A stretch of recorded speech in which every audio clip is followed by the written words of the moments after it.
long, long time. Better than 30 couple years.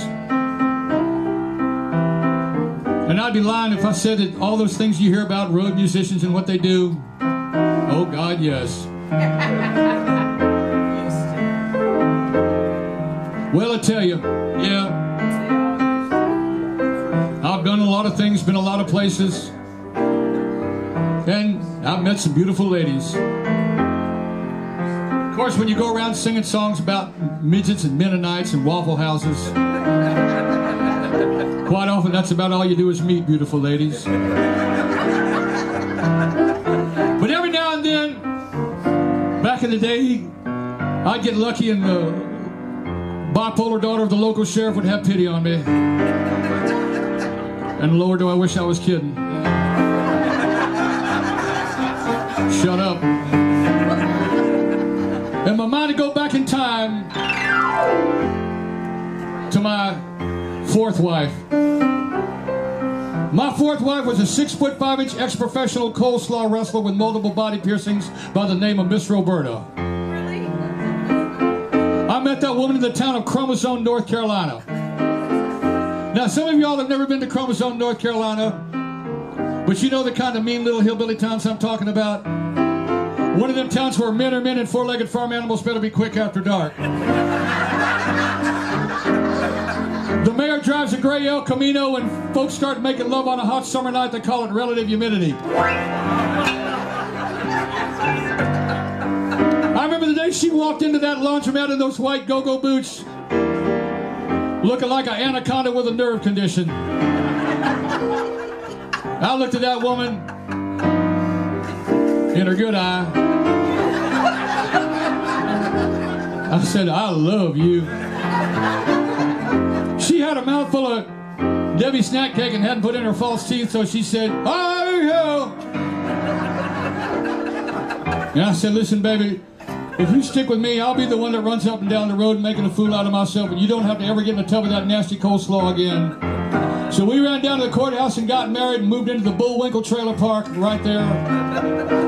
And I'd be out there on the road, running up and down the road and banging and playing, and I'd come home all tired, and she wouldn't do nothing but lay home all day on the purple Naugahyde, no down payment to March when you buy the microwave couch.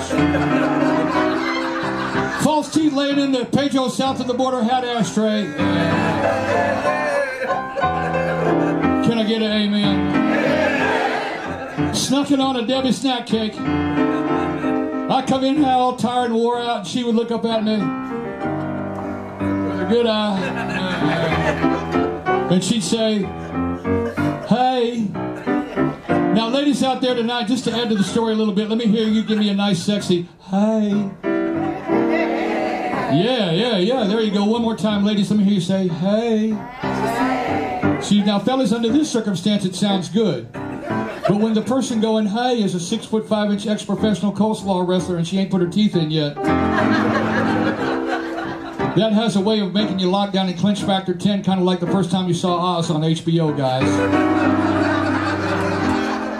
Because I knew that was her way of saying, I don't care how tired you are and how many women have been chasing you, Mama needs some love, little man.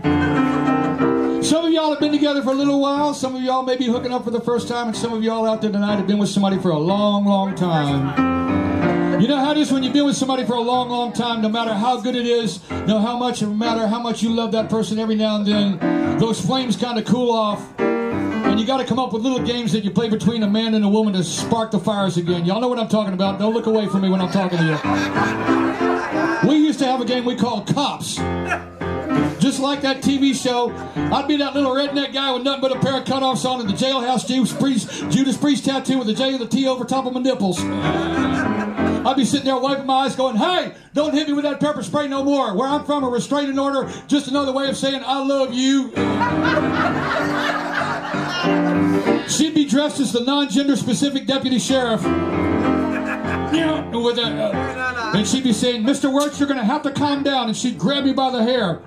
She'd pull me inside the double wide and duct tape me to the Lazy Boy recliner chair. She'd take the remote and put it about 4 inches out of my reach. See, now the men are going, no. And she'd say, all right, Mr. Wirtz, I heard that once again you ruined everybody's fun on the blues cruise.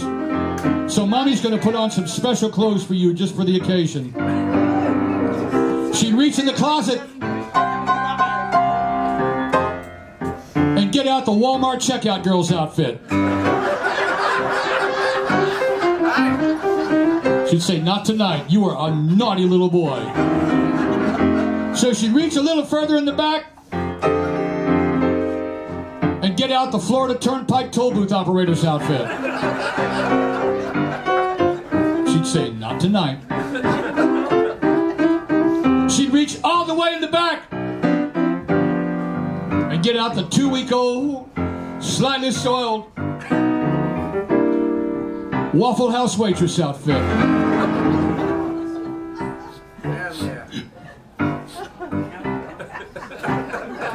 I'm sorry. I'm just remembering she'd make me put it on. And she'd sit there like a big old truck driver scratching at her boy parts going, hey baby, bring daddy something to eat and bring him a little food while you're at it. I'd bring her a big bowl of grits and start to walk away in my little waitress outfit. She'd say, get back over here, these grits are cold. She'd take that Waffle House menu and begin to spank me against my little buttocks going, you're nothing but a naughty Waffle House slut. Sorry. I should have smoked a little more pot.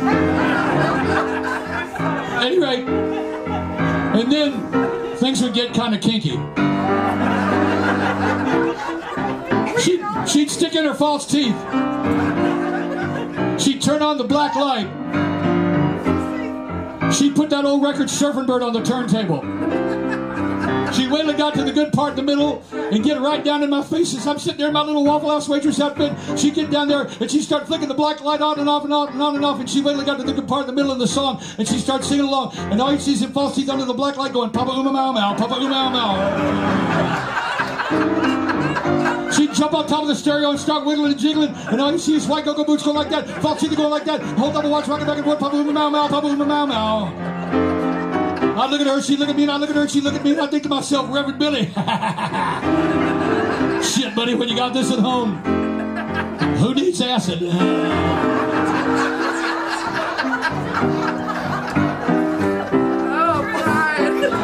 then things would get real kinky, and we go back to the heart-shaped vibrating waterbed.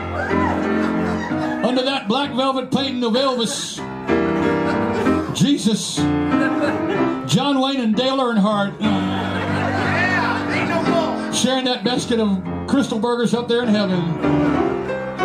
And I'd lean over to that woman that I love so much, and I'd look at her in the good eye, and I'd say, Roberta, baby, I love you, but please, get your big legs off of me. Roberta. Ow, you hurt me. All right, ow, you're the queen of the jungle. You're the queen of the jungle. I'm nothing but your monkey. I'm your monkey bitch. I'm your monkey bitch.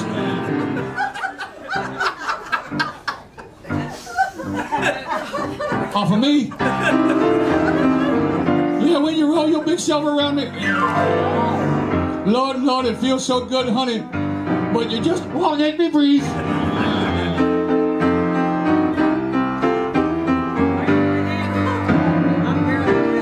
She drank whiskey like water. Everybody say, yeah. She drank Jack Daniels like a glass of lemonade.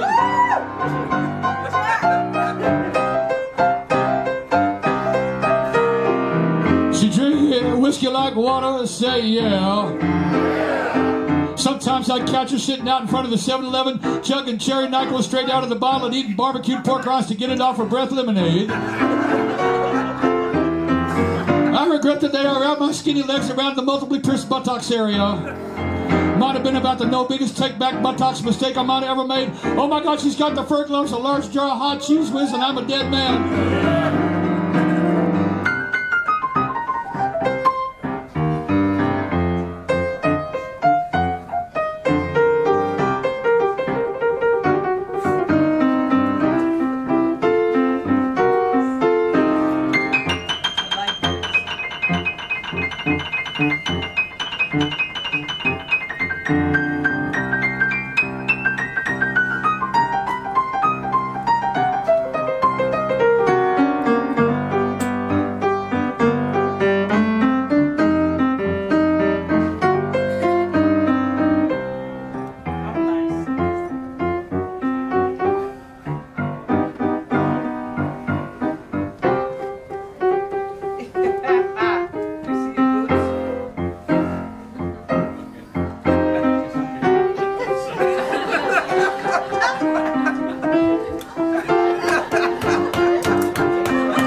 Roberta! Roll over, honey. Get rid of him. Honey, I got something down here I want you to see.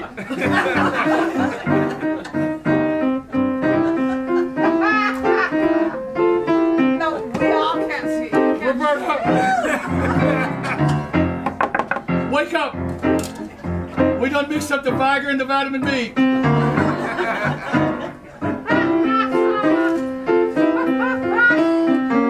Your white guggle just jumped up to land on the waterbed again. You gotta get your big, freaky, frantic, lovely, luscious, look so fine strolling down the street like two sweet watermelons hooked up in time to the paint shaker of existential destiny.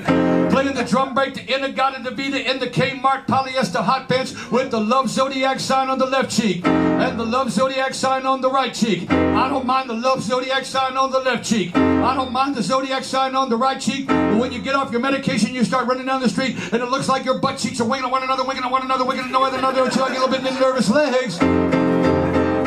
Off of me.